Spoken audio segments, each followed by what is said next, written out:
ஆமா, சித்தர்கள் யாரை வணங்குவார்கள்? சிவனை. ஆழ்வார்கள் வணங்கக்கூடியது அவனை.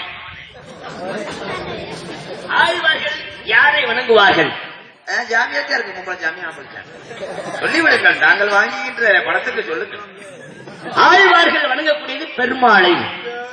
63 நாயன்மார்கள் வணங்கக்கூடியது சிவபெருமானை. அப்படியான விஷயம் இருக்குல்ல, பேரை கட்ட பேரை சொல்லு. சின்ன சின்ன விஷயத்துக்கெல்லாம் சொல்ல மாட்டான். அறுப்பூச்சி சித்தார் பெருசா கேளுங்க. நல்ல உடல் உன் குலதெய்வம் யார்?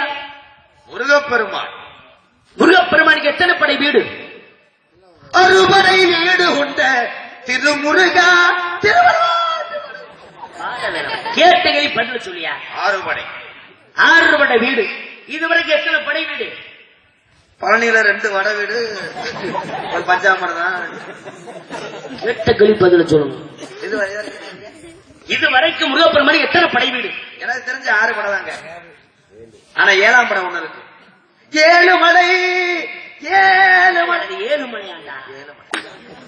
பெருமாள் நேரம் பாடி வேஸ்ட். அப்படி இதுவரைக்கும் கதை புராணம் பார்க்கின்ற பொழுது 5 படை வீடு. என்ன குறைச்சிட்டியா? முருகப்பெருமானுக்கு இனிமேல்தான் ஒரு படை வீடு உருவாக போகின்றது. 6வது படை வீடு. இது நிறைய சௌரியத்துக்கு பேசுற. தாங்கள் பேரை கூறுங்கள். நாரதர் மகாமுனிவர். நாறு உரிச்சு வெள்ளூரியா உன்னை உரிக்க போனேன். பேர் என்ன? நாறு. நாரதர் மகாமுனிவர் அப்படின்னா என்ன?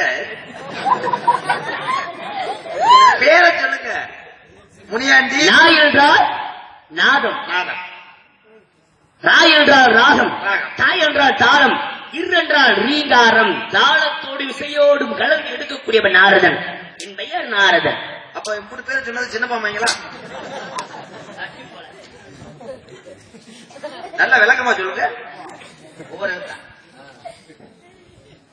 திரும்ப திரும்ப சொல்லணுமா? ஒரு தடவை சொன்னா புரியாது உனக்கு. சித்தர்கள்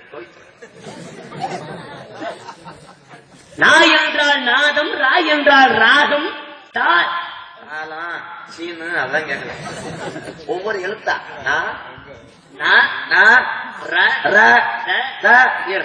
நாரத ரசம் நாரத இதெல்லாம் கேட்கக்கூடாது. எனக்கு தெரியாதா? நாம போறேன். எச்சரிக்கை. உங்க பேர் நாரதன். என் பெயர் நாரதன். உங்க பேரு